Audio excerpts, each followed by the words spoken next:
Okay, this is a we got a 99 Ford Power Stroke that began losing power, got to where it wouldn't hardly pull itself.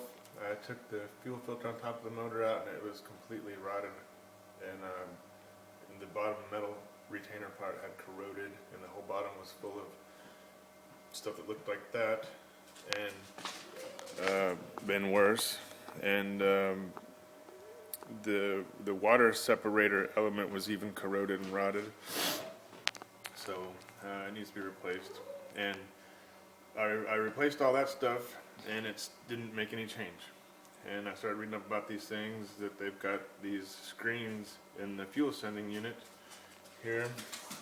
You drop the tank and you take this out, and the pickup tube slides off the bottom. This whole thing goes together and it sits on here like this. You slide that all off, pull this off, and there's some little lock snaps in here. You take a little screwdriver and gently pry that and pull this out, and these screens sit on here like that. I cleaned one and left the other one to show you the difference. That was, it is an absolute miracle that it would even start with that much restriction. And a lot of guys everywhere I'm reading say to do the hutch mod, which is where you eliminate this whole setup. They sell kits for, you know, with the filter head and all that. They recommend not running a filterless system. When you bypass this, you need another filter outside the tank. And the kits that I've been seeing that have the filter and everything included are about $170.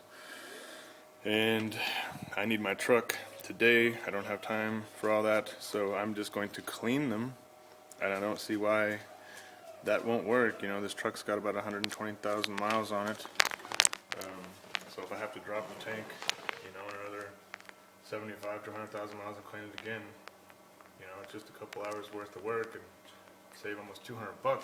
As long as these aren't damaged and they don't look to be, I think I'm going to be alright, at least for today. I got to use the truck, so there you go. You can take this stuff apart and clean it and put it back together. If your truck's losing power, poor mileage, or anything like that, this is a cheap way to investigate. You can really do a lot of damage to your fuel pump. It'll start whining, and maybe even some injector work that's really expensive, as y'all probably know. Alright, well, I'm out.